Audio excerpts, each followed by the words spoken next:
you introducing the podcast for the first time. You're finally taking a bit of ownership. Yeah, I mean, I'm just quite happy. It means we're not a complete flop. Well, we could technically be doing it to no one and just, This is also true, yeah. so we could be a complete flop, but We're just not aware of it. yeah, I mean, you could almost be, living on start again. Really? Yeah. Okay. I've lost my mojo, mate. All right, no. Well, at least we made it to week 3, Ollie. We've made it to week 3, mate. I mean, how do you feel? It's nice. Yeah. I think it's not been a complete flop. Did you feel like this is what success would feel like? Yeah, to be fair, I haven't really thought about it too much. I enjoy just a weekly chat with you, Oh, that's quite nice. Funny, and it's also, what I've found is that, I know more about football than I ever have. Like little things like, details and, you read more into things, which is quite nice.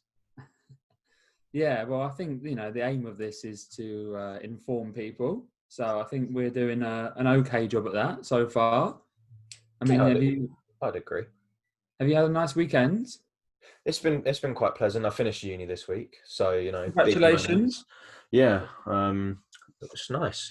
Kind of that's it now. It's just the rest of my life. So just that to sort out. I think this is quite good because, as you say, we've made the 3rd week, so we're not a unmitigated disaster. No. And as you have now finished university, this is now the platform for stardom. This is it. Yeah, this is you. This is me now for the rest of my days. Well, I've let you start the podcast and introduce it for the first time. And now this is, you're finally beginning to, nurture your baby and take it forward. And after 3 weeks of growing, I'm very impressed with you so far. Thank you. Well, that means a lot coming from you. And I always feel like, we start these podcasts hearing about me, but no one really gets to know what's your daily life like. Mr. Talk Sport, who are you? What have you been doing?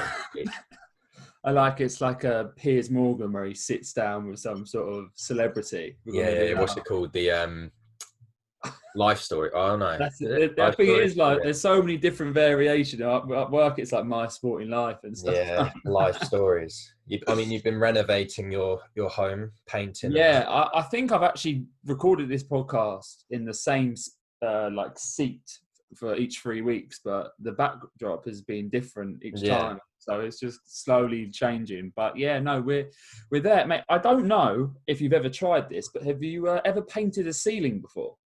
Funnily enough, I did paint my bathroom ceiling this week. How did you do? Did you do a better job than I have? I don't know. I put it down to the fact that years of paint abuse on walls, which leave marks, and you can't do anything about it.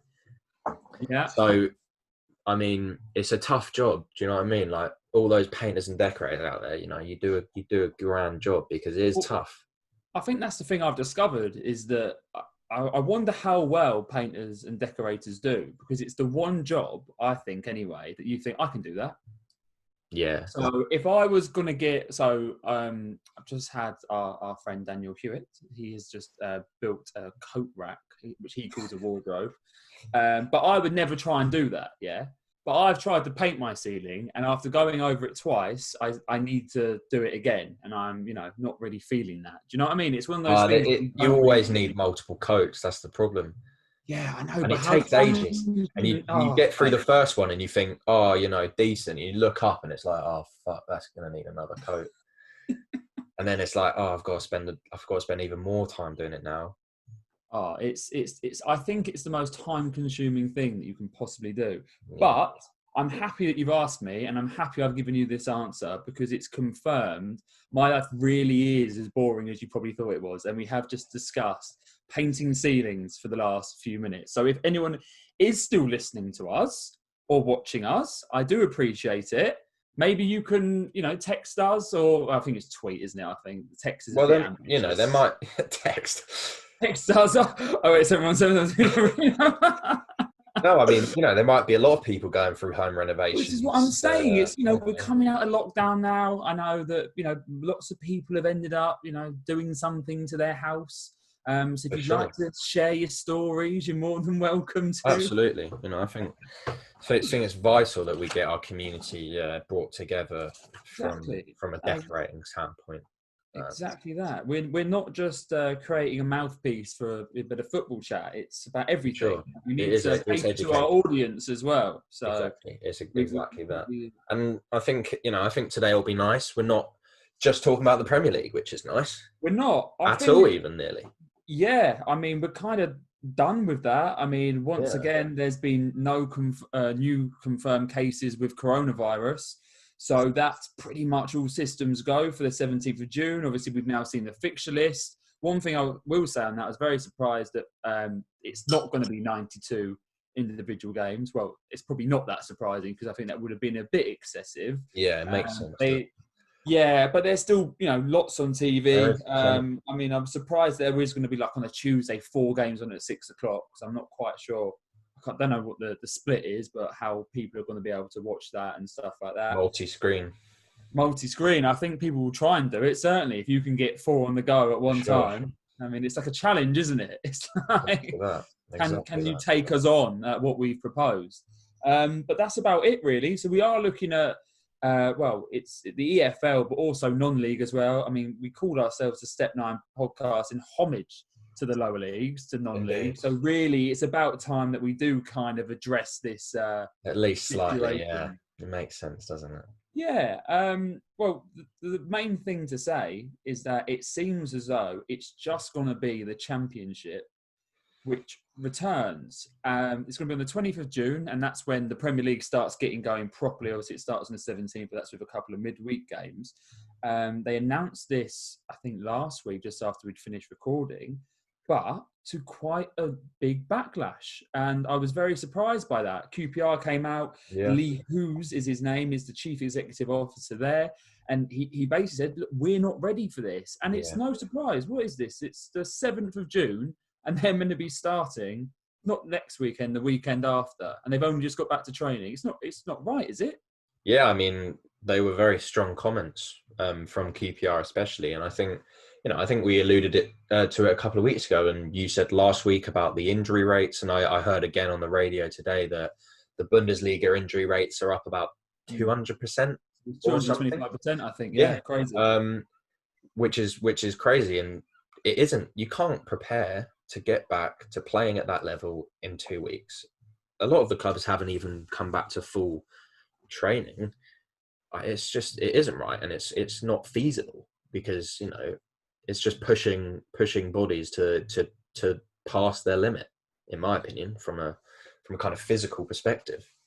Yeah, and I mean, going back to the Premier League slightly, but Newcastle have got, I think, 4 games in 2 weeks, and I think that'll be the same with a lot of clubs. The Championship have moved. They were meant to be having a midweek round of fixtures after the first games on the Saturday, but luckily they have moved that, so maybe that will, I don't know, stop the injuries a little bit. But yeah, you're right. It's such a concerning thing. But once again, the Premier League's been criticised so much for coming back. Obviously, I'm a big advocate of it, but it is down to money. But so is the Championship. And it is the broadcast deal that they have with particular Sky Sports. And that's the main reason that they're going to come back. And I do understand that. However, League One and League Two look as though they're going to be curtailed. This meeting was going to be tomorrow, Monday the 8th. It's now been pushed back to Tuesday. It's just been, their season got suspended so long ago now. Yeah. It's dragging on. It's dragging on. League Two teams, they want to finish the season. Their league is actually, at the moment where the teams are, it's quite straight and narrow. So when you do a points per game system, it doesn't affect it too much. But League One is a minefield, and there are about 3 or 4 teams outside the playoffs, where they were even saying Ipswich down in 10th or 11th, they were considering putting them in the playoffs because it's going to be that difficult. Yeah. I mean, do you think it's right that the Championship is going to restart, but Leagues One and League Two don't? Well, this was a question I was going to propose to you as well, and I'll even go as far as saying, is it right that the Premier League goes, because that was my concern in the first place, where there wasn't much notice at all was not being taken of the lower leagues, and not in terms of helping them out financially and things like that. So yeah, it's not fair. And I mean, there's so many arguments and so many sides where kind of chairmen and executives have come out and said, if the season continues, we're going to be 200,000 to 400,000, upwards of £500,000 worse off, because those lower leagues really do rely on the gate to kind of fund themselves, and it isn't fair, in terms of the fact that everyone should be able to do their job. They're all paid to do something, and they should be able to do it.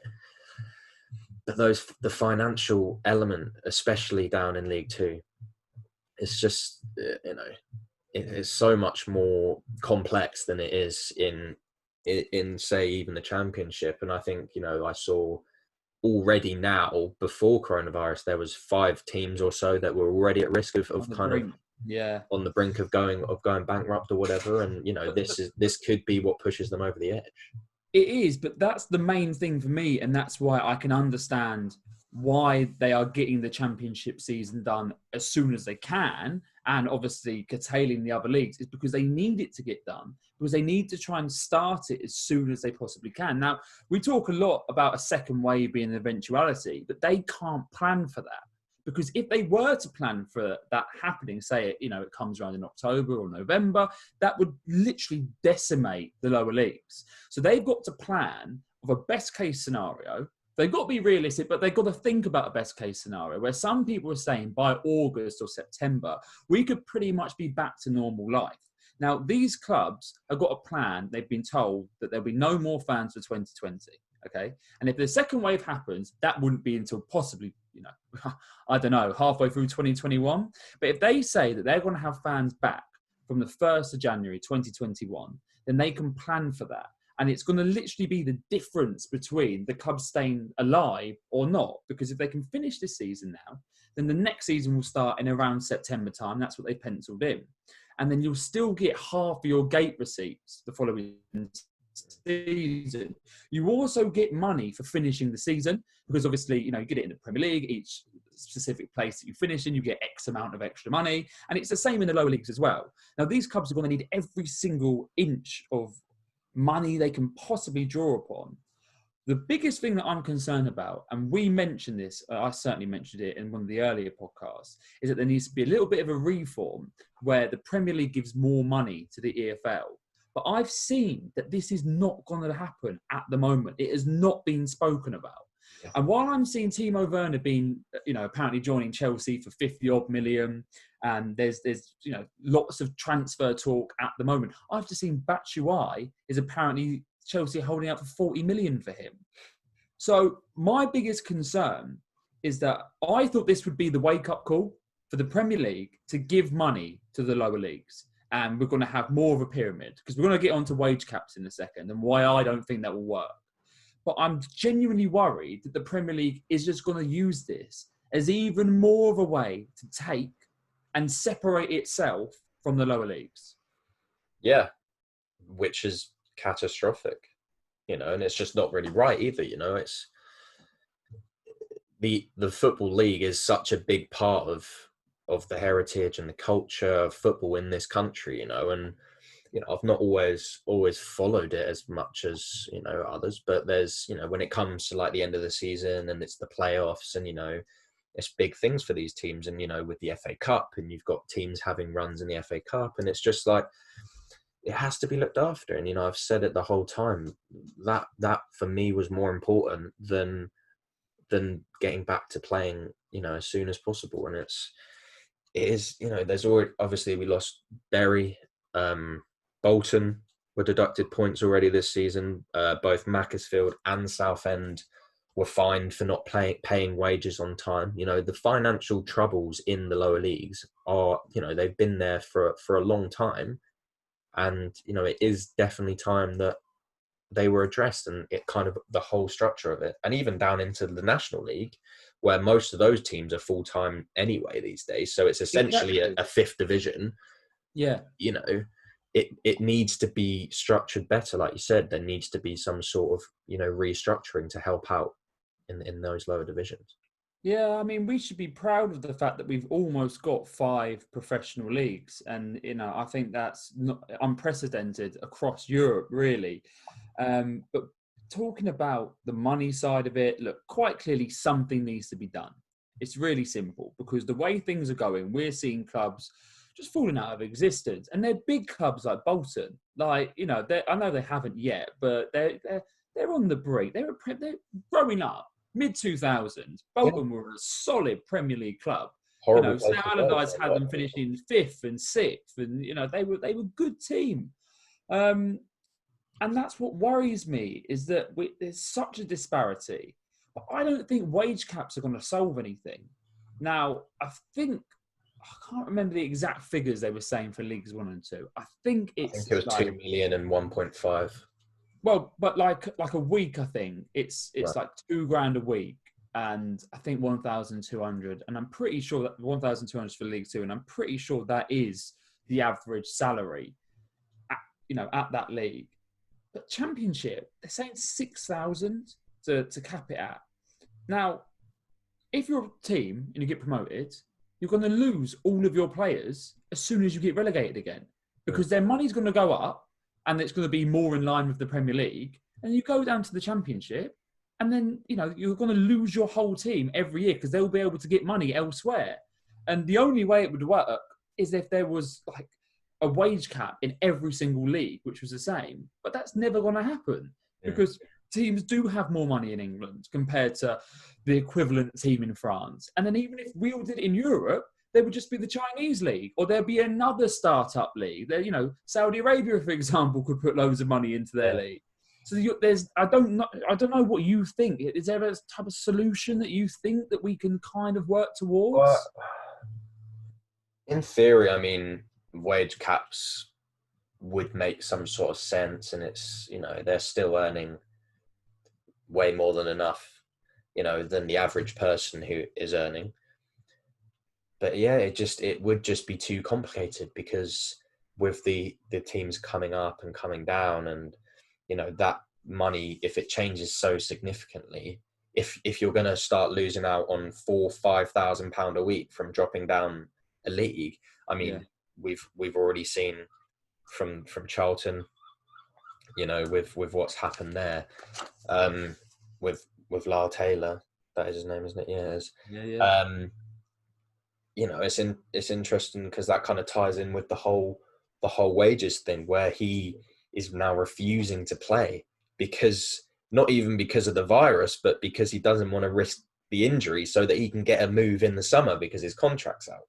Well, what do you think about that? Because he is 30, and I don't think for 1 second what he's doing is correct. I think it shows football in its worst possible light, him being a mercenary. Yeah. But do you like almost get it?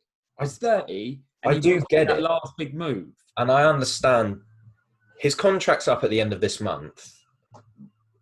Regardless of what profession you're in, you respect the contract that you're under. Completely. That's the bottom line. Yeah. And he's completely gone against that, saying, I'm not playing, I can get this in the summer, blah, blah, blah. You have a responsibility to the contract, to the club, to the people who pay money every week to come and see you. Those are the people who essentially, help in paying the wages that you have to live a nice lifestyle. And you have to 100% respect that, and you follow that contract through. After that contract, then there is, of course, an argument for being able to be like, look, I'm not under contract anymore. I am 30. I can get this move. Then there's maybe more of an argument. But to come out and say that you're not playing full stop, and even if some of those games fall into that time, it's just not right, just on a kind of personable level, and kind of a club that's obviously, given you a really good chance, and you've had a really good run with them. You've done really well in League One. You've come up to the Championship, and obviously he's had a injury kind of in Christmas time, which is obviously in the back of his mind. But it just isn't right. Really. It's not right. And I think this is the thing. It shows football in its worst light, situations like this, because people do think for themselves and they try and look after themselves. And this is what I'm trying to say is you have hit the nail on the head there. But at the same time, there's a part of me that understands that everyone wants to do the best for themselves. Now, I think it's a stupid opinion to take because he could walk out tomorrow and, you know, you can come up with any type of analogy there, but something could seriously affect his life. Mm. And we don't know. We don't control the future. Yeah. And him by doing that, I don't know. I just think a lot of people will remember that for a lot longer than, you know, if he just played the last couple of games. Other ways to go about it. You know, at a professional club, especially one which is as big as Charlton, yeah, there's other ways around it. Just say, look, I don't think I'll be able to play every game. Play every other game. Yeah. Or, you know, I don't see why there's an issue with him doing that. Because it's not like he's going to not get paid for the time. You know, they're not going to not get paid because they're over their contract. You know, they're still going to get the money. Yeah. Just play every other game, or, you know, train once less time in between. Or there's so many ways to go about it rather than just completely blasé coming out and saying, oh, I'm not playing. Because it does just paint you in a light and people will remember that. And if I was a manager, you know, looking to sign this guy, it's like, hang on a minute. Does that speak a lot about his character? Exactly. I agree. And I don't think it is right. And I think, like I say, people will remember it for a lot longer than they would have anyway. But, I mean, that's Lyle Taylor. I mean, it's his prerogative. He's made his decision. But moving down into the National League, and this is even murkier than the EFL. I mean, from our chat there is no right answer with the EFL. I don't think anyone, because I certainly haven't seen anyone put it out in the press or anything like that, and I don't think they have a clue what the right answer is going to be. But you'd like to think that we can begin to work towards something. When the National League's concerned, they, I guess they played for that extra weekend. I can't remember if the EFL was already cancelled, but I remember the National League played on when other leagues were suspended. But since they've suspended their league, there has been no communication. You've got a team in Barrow who are top of the league, and they assume that they'll be promoted because Bury have now folded and they will take their place. But there's no guarantee in that. Who knows what will actually end up happening in reality? But they're waiting for the EFL to decide what they're going to do with their season. Yeah. Because they have finally cancelled theirs, the National League, which they hadn't done originally. Now, the main thing that I actually want to talk about here is the fact that, okay, Barrow don't know if they're going up. They probably will. Harrogate in second. You know, they'd like to think they will. We will see.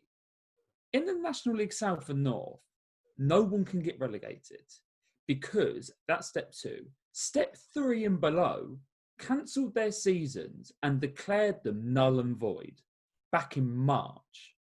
Now, South Shields, up in Newcastle, near Newcastle, they are still trying to process legal action to have that reversed. And I heard a man called Ollie Bayliss on the radio today, who is like Mr. Non-League. If you can follow him on Twitter, he's all over this type of stuff. And someone posed him the question, you know, was it a mistake? And it's an interesting one. And sorry, the mistake, you know, to null and void the season so early on. Now, for me, I wasn't happy. Obviously, it affected the team that I was playing for at the time. But I seemed to be quite standalone in that with the other people on my team. They obviously, and rightfully so, had an opinion about what was going on at the time in terms of how many people were dying because of coronavirus. Now, I 100% agree with that. But I still think that we can plan for the future and look ahead to the future while still feeling deeply very upset about what's happening in the present. Now, I don't really care as much about my team. You know, we get nothing and we're not important, right? But higher up that level, say, for example, Worthing, to make it close to us, not South Shields, Worthing were quite clear at the top of their league. They would have gone into the National League South. They've got lots of young players there, all, you know, playing in basically a shop window with the chance to potentially move to professional clubs as more people would watch the National League South. They now lose out on that. Yeah. And there are thousands of cases of that, you know, from the different leagues up and down the country. So I just feel that it was the wrong decision. to null and void it so soon. But I'm not sure if you may feel that it was the right decision just to scrap it all, like so many people still want to do with the Premier League, and then to just start from afresh next year. Yeah. I mean, I think maybe if this had happened earlier in the season, it would make more sense. But to be so close to the end, a lot of these leagues would have been 6, 7 games from the end, 8 games maybe. We haven't taken into account the bad weather that we normally have. Well, that's true. Yeah. It is tough for teams like that, especially when they're the outgoing, that they're paying for these players to get them into that position, to then get them into a higher division. And when you're that close, then obviously it makes a lot of sense why there'd be bad feelings about that. Just quickly on that, and I know I've mentioned money, and I know that you have there as well, but I just think it should mean something. You put in all that time and effort. Forget money. Yeah. Also, this.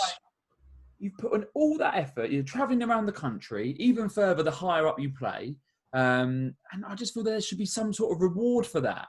And for sure, they by doing null and void, it almost praised and awarded to the teams that hadn't succeeded. And it took away, they call it sporting merit, UEFA. That's what they say. They've decided on sporting merit. The SPL was decided on sporting merit. And it took away from the top teams. And I feel like it helped the weaker sides. It absolutely did. I was also playing for one of those weaker teams. And there was 3 or 4 teams at the top of the league who were all still within a chance. And it was going to be a really exciting finish. And for all of those teams who had worked week after week after week after week, for not actually that much money. And, the coaches, the volunteers, the people who put in endless hours for free, that's the people who I think it was a kick in the face to the most, which is what the upsetting thing was for them and for people who share that opinion, is that, there is no reward now, that's it. And you've just got to then find it within yourself to do that all again when, you've got nothing to show from months and months of graft. And we've seen, some managers in Sussex that have left their position on the back of that. And I don't know more details on that, but I think they're well within their rights to feel like that. And it's so difficult for so many people because there were teams up there in our leagues that we're talking about that potentially will not be up there next year. And you kind of feel, and the biggest one of all of them is going back up to the top of the National League, and it is Barrow, because there are teams in that league that are spending proper money, and they're not at all. Ian Everett has built a squad, and they are on the typical shoestring budget, but they play genuine good football, and now they're opened up into what really is a buyer's market, because players that were picking up, they're basically saying at each league, you're going to half your money. That's basically what's going to happen on the back of this. And it's going to be such a buyer's market. I've heard people like Jamie O'Hara talking about it because he's manager of Billericay, just saying, I want hungry people that still want to play. Yeah. And it's going to be very interesting for so many players, because so many players might just sack it off. And this is the thing, from a point of view where, for me, playing football it's not about like how much money you can get. It's the opportunities that you get. Do you know what I mean? I'd play for free if I was playing at that level. Do you know what I mean? And it's going to give people who are just wanting to play and who haven't had that chance before, they're going to now get a chance, I think, off the back of this, which is a really good thing because, there's a lot of talented players that we could probably name that you'd think, oh, well, they never got a chance here or there. And now they're going to get that opportunity maybe because players aren't going to be willing to travel down from London, which you see a lot of in the leagues that we play around Sussex. A lot of them travel down. They're not going to be willing to travel down now for that money. They can go and play in London. So now managers are going to have to look to those more local players who are willing to play and not really care that much about the money that they're getting. Yeah, and I think the thing that I want to end this kind of discussion about non-league in general is a kind of about when it's going to restart. And there's 2 elements of this for me, because I kind of thought originally that the reason they didn't do points per game is because they kind of foresaw there's going to be a lot of teams that are going to fold off the back of this. I mean, the vast majority of teams are well run and they don't, pay players and they won't actually have many overheads. But some clubs, if they're paying rent on their ground, for example, and it's not really county league, it's a bit higher up, there could be a big discrepancy across the country in terms of league sizes because clubs are just going to be falling left, right and centre. And something that will affect that is when next season starts. And I'm hearing that it's going to start pretty much as normal. I know my team are going to be going back to pre-season at the end of June. And I just can't get my head around that because right now, last week, a particular day, I don't know what day it was, we had way over 350 deaths in this country. And it was more than the whole of Europe combined.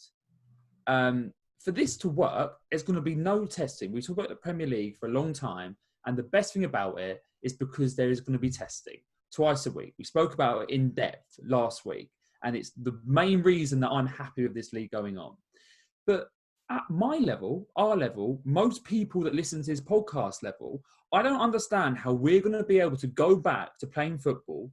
Okay, yeah, we're going to be doing social distance training for a bit, but pre-season friendlies aren't far away. And we're going to be playing against people and training with people. None of us will be tested unless we have a job that tests us, but that's going to be, negligible amount. So all of these players be playing up against each other while, I keep on saying to you 2 weeks is a long time, so hopefully deaths have continued to decrease. But we're going to have negligible death rate, and also the rate of infection is going to have to be incredibly low to start playing again. Because there's so many leagues at this level, it's not just Sussex, it's the whole country. So there's all of these teams and all of these different steps and different divisions. They'll all be going back playing football again. And in the Northwest, apparently the R rate's over 1 anyway. Yeah. So I would be shocked if we start in August. The first league game is in August. Yeah, I mean, they've even in the National League said that it might not start till January.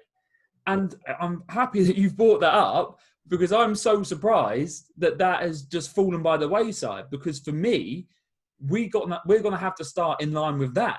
And I just don't get why everyone's almost like ignored what they've said. Like we're just going to soldier on and stuff. Well, you massively do because, the main thing with that is then that teams wouldn't be able to compete in the FA Cup. And for a lot of teams, the prize money that you get in those games is what can make or break. Chichester City this season, getting to round 2, the amount of money that made them, that's going to secure them for years to come. Those little bits of money make such a difference for those teams. And if you've started the county league levels in August, and it's fine, they can play in the FA Cup. But then you've got the step 1 and 2 teams who can't because they're not starting until January. Then you've got maybe for them it'd be good because you've got 2 or 3 more rounds in you probably then, but it just doesn't make any sense, does it? It's all going to have to be at the same time for non-league, for sure. It has to be at the same time. And I know that non-league tends to start earlier than the Premier League anyway, but now so more than ever, I feel like it's got to start at the same time. And if the Premier League's looking at a restart in September, I just don't know how. So the FA Cup final this year is on the 2nd of August. Now, that is normally then the following Saturday when the first FA Cup games are played. Now, I like to think that the FA are a fairly well-run organisation, but I don't think they're going to be able to spin around the FA Cup and have the next one ready to go in 7 days' time. You know what I mean? Yeah, they might not be that efficient.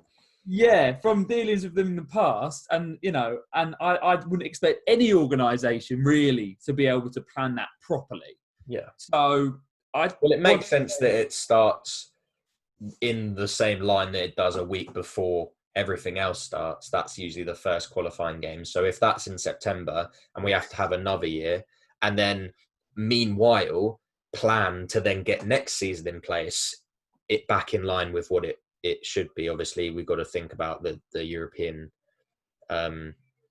Cup is going to be, well, the European. I mean, you can call it European Cup. We can go back to the mid-90s. I quite like it. European Championships, more like European Cup, the Cup Winners' Cup. No, that's going to obviously have to be factored in, and it's going to have a knock-on effect. But that's where it's got to be planned, because obviously no one's planned for this situation or anything of the sort, because it's taken this long for things to get kind of put in place, and still people don't even know what's going on. So plan ahead, make sure that everything is set. Completely. So, you're preaching to the converted, and that's going back to basically why I don't think that's our season should have been decided on points per game. Is no one could have planned for what happened, but we can now plan for the future. And I just think it's so important that we do that and look for a way forward and look for a way out. And we, like I keep on saying, just try and work together. And, the Premier League money does trickle down, and we begin to have a more sustainable football pyramid. For sure. But I knew this was going to happen. I knew we were going to chat about the state of the lower leagues in this country. And there are no answers. There is no definitive way forward that we can say, right, follow that path and we will eventually get to this. Yeah. But throughout the course of, I don't know how long it's been, probably the best part of half an hour, I think we found out, and I think it's what we knew already, that not only are those so many questions, but there are so many questions without answers. And I know, I'm genuinely very worried about the state of English football going forwards.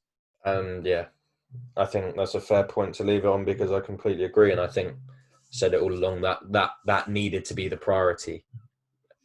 More than anything else, it needed to be the priority to ensure that the longevity continued and that things like Bury don't happen again to 2 or 3 or 4 or 5 teams.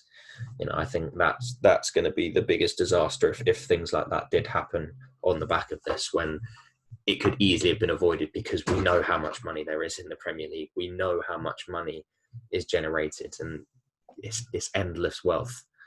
And it's more important that gets kind of trickled down. Completely. But I mean, it's good to leave it there, and we're gonna have a bit of fun now, because this is your feature about the Danish league. Now, having seen about the Zoom, that was it, where they put up the big boards and there was 10,000 fans watching and all of that. I did notice, I think, a couple of strange results from the Danish league this week. But apart from that, I am going to take a step back and let you inform me about what's been going on. Well, obviously, we've got our adopted podcast team, my home team, Vejle, who are currently sitting pretty 10 points clear at the top of Division 1. So an imminent return to the top division is going to happen this season again. Bit of a yo-yo team, though. They are up and down quite a lot. But more interestingly, I wanted to get your views on the system in the Superliga. So this changed a few years ago. So there's 14 teams, obviously, in the division. And at the end of the season, when they've all played each other, it gets split in half. Okay. Well, almost half. So it's 8 teams and 6 teams. So it's the top 6 and the bottom 8. And then what happens is they go into their own kind of playoff. So the bottom 8, which is kind of more kind of interesting, because the top 8, the top 6 is just kind of, they play each other again, and whoever's first, second, third, then, that goes into the qualification for the European leagues. But the bottom 8, they get split into 2 groups. So it's 4 and 4. They play each other home and away. The top 2 teams remain in the division. The bottom 2 teams then have to go on and play another playoff against each other. And then the losers play a playoff against the teams coming up. So the second and third team in the division below. So the reason they've done this is to just filter the quality, because obviously there's only 2 main top divisions. I couldn't name you a team in the division below that, to be honest. And the quality obviously isn't as vast. But it's an interesting way of doing things. Well, I'm all over that. I'm all over that. I like playoffs. It keeps people engaged. It makes things interesting. Imagine if League 1 and 2, it was just the top 3 that went up. And you went from 4th place down to 20th or 21st, whatever it is, and you just got nothing going for your season. And I think something that obviously you're talking about there that we need to have in English football, because it's such a thing everywhere else. You see it in Germany at the moment, a relegation playoff. I think that's amazing. Honestly, I think so too. I would be all over that. For sure, and it's such an exciting thing, And I mean, obviously, the quality isn't the difference in the Championship and the Premier League for the top 4 or 5 teams, isn't as different as it is for the division below in Denmark. But it does keep that excitement going, doesn't it? 100%, and that's what everyone wants, just more excitement. And I think if you wanted to introduce that to the Premier League, I'd certainly be up for it. I mean, have you got anything else from your Danish review for? Well, I think there's about 8 games left. I think in the Superliga, there's Midtjylland are 9 points clear. Did they win their last game? They won today, and so did Copenhagen. I didn't think they would win. Yeah, they won 2-1, I believe. Oh, Midtjylland won 1-0, Copenhagen won 2-1. So that gap's still 9 points at the top. And those are the 2 main teams that win it most of the time, to be fair. So there's not too much difference there. But it was interesting because I knew about the split, but I'd never really bothered to kind of look more into it. No, I like it. I like it a lot. I'm all for that. Is that the end of your review? Yeah, well, Violet, they're 10 points clear. We are going up. Is the shout. So they go straight up, yeah. Yeah, first place goes straight up, and then second and third play the playoff. See, I like it. This is what it's all about. We've informed people about how to paint their ceiling, and now we're informing people about the Danish. Go and give Violet a follow. Find out where it is on a map for one. Even Denmark. This is the annoying thing. I have a shirt, but I don't have it here. It's elsewhere. So where could it possibly be? At Poppy's in my storage garage, basically. I use her house as a dump, really, to just put anything that I can't fit in mine. But yeah, annoyingly, because I would have loved to have had it hanging here, but I was going to say you haven't popped up the old shirt this week. Yeah, so I did change it out. I did have an Everton one that I was going to pick up. But then I thought, I'll wait to see whether good things happen, and then we can go from there. Okay. Well, I'm gonna. Do you know what I was gonna try and do a really cheesy segue there, but I was gonna say to you, I think segues, like in broadcasting terms, I think it's probably the worst thing in the world. It just cringes me out so much. When someone's like, "Oh, well, you were talking about Everton there. Well, someone we're going to talk about there was Matty Longstaff, who was linked to Everton." I just find it the cringiest. Do you know what I mean? They just get way too far fetched. It's just like. When it's very like Partridge, isn't it? When yeah. You get that retweeted on Twitter, and it's so spurious what you end up with. Yeah, it's just insert fade. That's what we'll do. We'll just insert fade. That's your production values there. Yeah, I mean, I'm getting better with it. To be fair, you're doing very well. Like I say, this is very much your baby. No, Matty Longstaff. Now we want to have a chat about this because. Obviously, my Newcastle fanaticism has to have an entrance into the podcast every week. We haven't actually spoken about Everton in any detail yet because they're quite a boring club and not much is going on at the moment. I think you'll be the first one to admit that. Well, you haven't got anything to come back with me, so I'm sure I'm right on that one. You wait. Give it. I mean, look, when this podcast is taken off in a year's time, I'll be on my way to the Europa League final or something. So, or in Australia. Upwards. Yeah, it'll be quite a journey, actually. Yeah, it'll be quite a journey. Anyway, Matty Longstaff. The 24-hour flights. Yeah, Matty Longstaff. Now, I'm sure everyone either watching or listening knows who Matty Longstaff is because he scored that goal against Manchester United on his debut to win the game for Newcastle 1-0 when we were in a rotten bit of form, which is pretty much the whole season. Now, if you noticed him, so is half of Europe.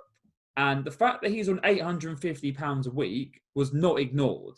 and he's now just turned 20. So he's not getting on, but, he's not a 16-year-old that's burst on the scene. Now, he was being linked because his contract's up at the end of this month. The teams a couple of months ago, like AC Milan, not as good as they used to be, but still respectable team in Italy. Definitely. And teams like Marseille, again, not the very top, but still a very good team. Now, at the moment, Matty Longstaff, like I say, is on £850 a week. Apparently, he has an offer on the table at Newcastle between 15 and 20 grand a week. Let's say 20 grand a week. Now, the only other offer he has on the table is £30,000 a week at Udinese. Now, they are 14th in Serie A, and he would apparently be their highest paid player. I mean, there's two sides of this for me. He has played 7 times in the Premier League and scored twice, both against Manchester United. 13 games in all competitions for Newcastle. Now, I know that he, obviously, like his older brother Sean, who burst on the scene the year before, they hold themselves in very high regard. Matty's dad, David, is a GB ice hockey player, but he's actually the only player to ever amass 100 caps for the team. And his uncle, it's David's cousin, Alan Thompson, played for England once and was a Celtic legend. Now, why these people are important is because they have a big grounding in Matty's life. Now, it may only be ice hockey, but he is still at the very pinnacle of that particular sport. And obviously, Alan, knows stuff about the game which David might not know. So they're able to advise Matty on what he should do. Now, there's two sides for this for me. If he thinks of himself as highly as he reportedly does, and he genuinely thinks that he deserves to be in the Newcastle first team, I feel as though, although it's 10 grand a week less, he should stay at the club, sign this contract now for however long it is, and then, especially if new owners come in, back yourself to get in the team, play as much as you can, and then there's no rules to say that you can't sign another contract very soon. There's nothing to say that, in a season's time, when he's had a very good season, to sign a 50 grand a week deal. Now, the flip side to that is that he's only played 13 games. He's barely played. And when he has played, quite regularly, he's played in a midfield 2 away at top teams, like when he scored his second goal on Boxing Day against Manchester United, with his brother Sean. And they were almost kind of used, without saying it, as a reason to rest John Joe Shelby and whoever he was playing with, normally Isaac Hayden. Yeah. So if you're able to get 30 grand a week, and Newcastle, apparently are still getting taken over by multi-billionaires, he may feel that this is his best chance to get 30 grand a week. And that maybe, being realistic, top players could be coming in to rival him. He's only 5th choice, really, at Newcastle at the moment. Well, this is probably more where I think it's coming from, because I think if you're at 20 years old, he's been being paid to play football for many years, more than most players, kind of at that age. And for the sake of £5,000 or £10,000, it doesn't make overly that amount of sense, where you could stay at a club where there is great history, you're in the best league in the world, you'd want to push yourself as much as you could. So, being that choice, and he hasn't played at all, because, there's many 20-year-olds who have played far, far more games than him in the Premier League. Maybe that is just what he sees, and, maybe he wants to change, maybe he wants to live in Italy. Maybe there's a lot of factors that could come into it. Is it that you think it's a lack of ambition that's kind of more frustrating for you, or? Yeah, for me, I'm looking at someone squabbling over 30 or 20 grand a week. And if it is down to money, which apparently it is, I think that's absolute rubbish. Especially, maybe we shouldn't compare it to the current climate, but there's a part of me that's saying, okay, we're talking about wage caps of 6 grand a week. Well, Udinese, the Pozzo family that own Udinese obviously also own Watford, and they have regularly transferred players between each other. Now, there's a chance Watford could get relegated. And although the Championship wage cap isn't coming in immediately, he could be capped on £6,000 a week if he was to join that club. That's incredibly far-fetched. But if you are squabbling over £10,000 a week, okay, don't get me wrong.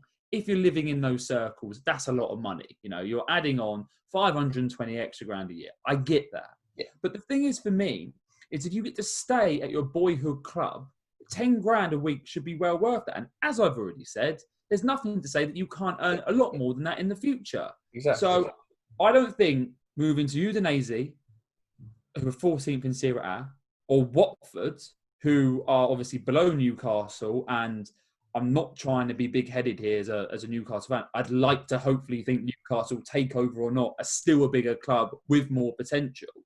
So because he's not going to a better club, you know, say he was a top player, yeah? Say, I can't think off the top of my head of someone that's gone to, I don't want to say Robinho or something like that. But you know what I mean? When someone's clearly gone to a weaker club for more money. And because he's young, and because maybe we don't know too much about him, there aren't as many people. And look, let's be honest, there's a big problem with how people feel about the Newcastle hierarchy, the current hierarchy. A lot of people think that he should have been given a contract already. Fine, I get that. But if Matty had been given a contract already, there's no way, or especially before the United goal, there's no way he would have been able to get £30,000 a week out of Newcastle. No. He would have done lucky to get 15. So my point is that for me, it seems like he's going to a weaker side for more money. And I will never be able to support that. If he was going to AC Milan, fine, but he's not. Yeah, it's, you know, and that's frustrating for fans. I mean, but then are you overly bothered? Like, is he that good where it's, you know, because if he does go, is it not just, oh, so what, you know, his loss? We've got money in, we've got better players who are already playing in that position anyway. You know, is he one of those players who you think, you know, is it like, it's not exactly the same, but Rooney, when he was younger, Everton, you're heartbroken to have someone of that quality leave. You know, it's not exactly the same, is it? Where it's like someone like Dan Gosling at Everton. You know, he was kind of supposed to be this big thing, or Jack Rodwell or someone like that. You know, left to Man City, you know, left to, I can't even remember where Dan Gosling went before he ended up wherever he is now. You know, is it that big a deal? No, of course it's not that big a deal because he's certainly not Wayne Rooney. But where it does become slightly more of a deal is that Newcastle haven't really generated anyone through their youth team, obviously since his brother, but since that for a long time. You know, Andy Carroll is genuinely probably the last one. So you're always going to have that affiliation. And I think players like Gosling and Rodwell are quite a good comparison, especially Rodwell. You look at Rodwell's career and what he ended up doing. Okay, yes, he left to a team that were bigger in stature than Everton, and I get that. But he never fulfilled his potential. And I just feel as though when you've got someone like Matty Longstaff, I grew up, and I know it's a completely different position, but I grew up watching Steve Harper sit on the bench every week for Newcastle United. You listen to any ex-Newcastle player that played during that time, they all say Harper was as good as Shay Given. There was nothing between them. But Shay Given wore the shirt and didn't do anything in order to get dropped. Because let's be honest, he did do very well whilst at Newcastle. So I just think that you can have that kind of loyalty. And I just think for his age, at 20 years old, you could sit on the bench, play the under-23s, maybe get a loan move if you really would. Rather not do that because we've got so many games. Next season, obviously, there's going to be quite a lot of, not a backlog of games, but if you're starting, like we're saying, in September, you're going to have more games. He's going to get opportunities. Sure. And I think he should back himself to stay at his club. I absolutely agree. You know, I think, you know, you've already shown glimpses of what you are capable of this season. You are only 20, which, you know, you could argue in one light is young, in one light you're 20, you've only played 13 games. You know, you could see it both ways, but you will get more of an opportunity. Even for the remainder of this season, you're going to get more playing time because of that rotation that is needed. You know, so by all means, stay and back yourself. And for the sake of 5 or 10 grand to become, you know, a really big important player at your boyhood club in the Premier League, that's worth more than 10 grand. You know, and to go to a bottom mid-table club in Italy who never play in Europe, who, you know, it does seem odd. Exactly. Well, It is odd, but I think it's a real reflection on Mike Ashley's reign as Newcastle owner, that things like this aren't just sorted out. But I mean, we will see over the coming weeks what actually happens with this. I think the timing of it was quite interesting because it almost sets it up for one last final push to. I'm sure he wants to stay at Newcastle and just to get the money that he thinks he deserves.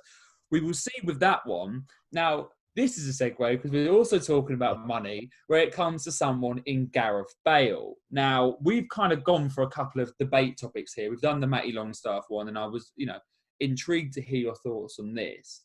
Now, here are some comments from Gareth Bale's agent, Jonathan Barnett, this week. To quote him, he says, "He has a very nice lifestyle. I don't see why he doesn't see his career out at Madrid, probably." It's a very weird sentence, that. I don't think it's grammatically correct. Anyway, it's his life that he wants to lead. Financially, he will want nothing for the rest of his life and his children and grandchildren. Now, that last bit, I think, angers me more than anything I've heard before. I've heard that Gareth Bale is on 650 grand a week, right? So when we're talking about money and that he's going to sort out his children and his grandchildren. Which he could have done before he went to Real Madrid anyway, by the way. Exactly. I think he means to say, and their grandchildren, and their grandchildren. And the grandchildren after that.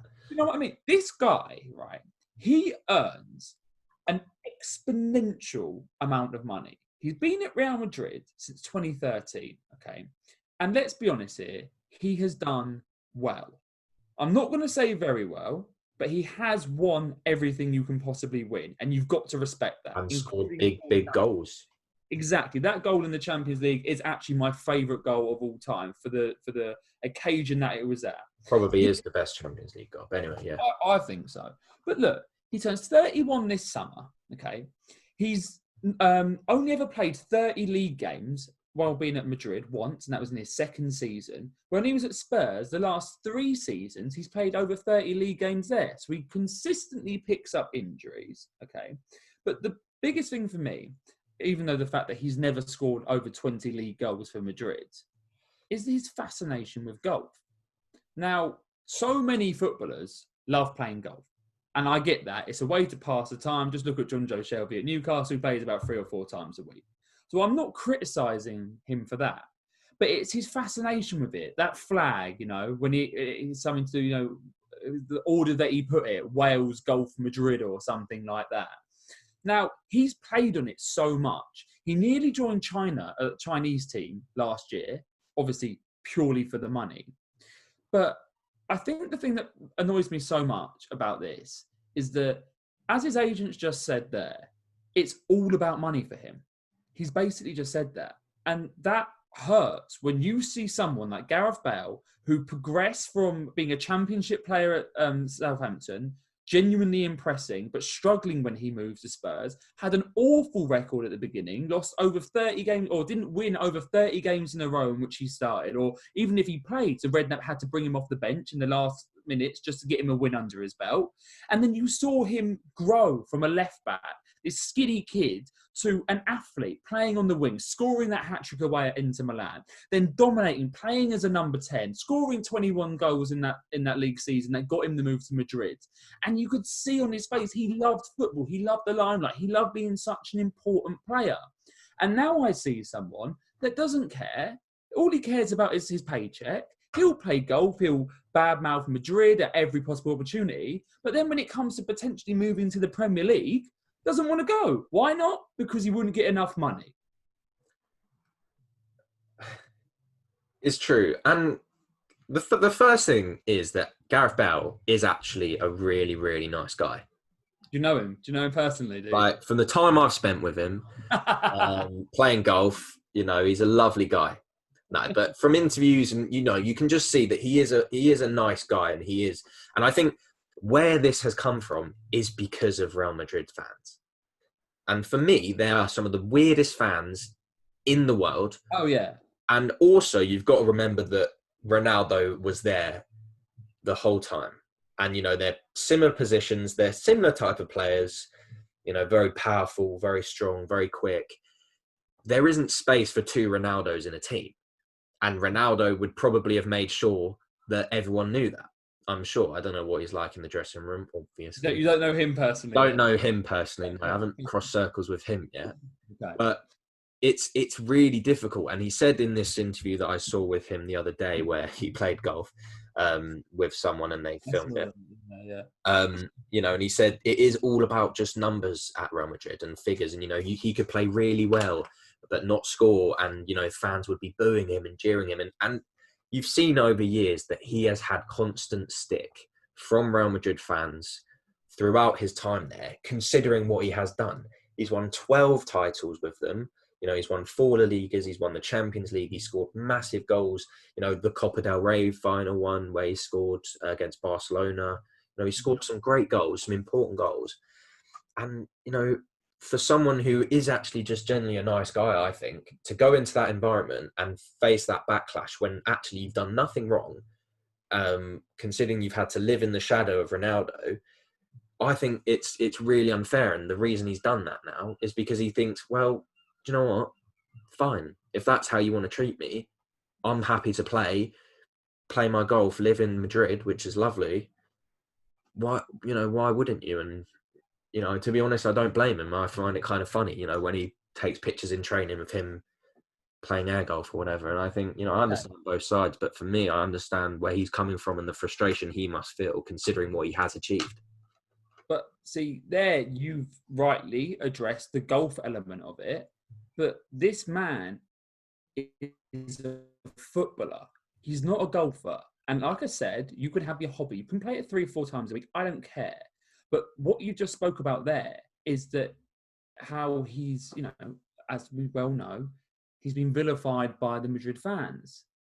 But his agent's saying that he wants to stay and see his career out at Real Madrid. This man is a footballer. He's not there to be a golfer. Absolutely. So really, he should be leaving Real Madrid because he has been vilified, because any real footballer who's hated by their own fans leaves and they go somewhere else and they make a name for themselves again. But he doesn't care because he's got enough money and he will sit there with his personal made golf course in his back garden. By the way. Look, I get that people can find the golf thing funny. I don't really care about the golf thing. It's more about him as a footballer. And I understand that, but also the flip side of it is you've got to remember, as much as footballers are on a pedestal and they earn all this money, it is a job. And that is not necessarily to say that they have to enjoy it.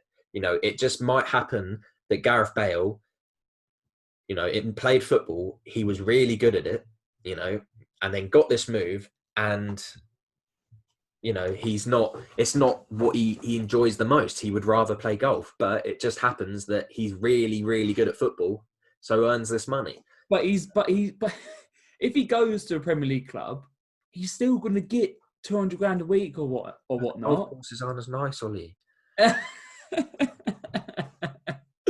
They're not. It's true, but maybe they would have been a bit nicer in China, where he was obviously considering going at some point. Yeah, I haven't been. Yeah, I mean, look, it is difficult. Look, I'd be fascinated to know what people think about that. Yeah, I would too. I do await hearing that, because I know a lot of people do feel like you, and you know that is absolutely fine. And I like I said, the golf thing is fine. The football, I look. I know so many people that grow up, including us, that just want to be footballers, yeah? And when someone gets to the pinnacle, you say he's won the Liga, and when they won it, he played 19 games that season, half were from the bench. Do you know what I mean? You can dress it up, and it's right. It's about stats, and maybe I shouldn't just look at stats. That is how people are, you know, kind of put on a pedestal. I just think it's a shame. But you know, absolutely, I've always found it a shame growing up when you'd hear about people who were at these clubs, even kind of in younger youth times, and they didn't really take it seriously because, you know, they weren't that bothered. They just happened to be good at it. And, you know, obviously that hurts for people like us, you know, but that's not to say that it's not the reality. And I'm sure there's hundreds of players in England who play professionally, but aren't actually, you know, it's just a job that they can earn really good money from.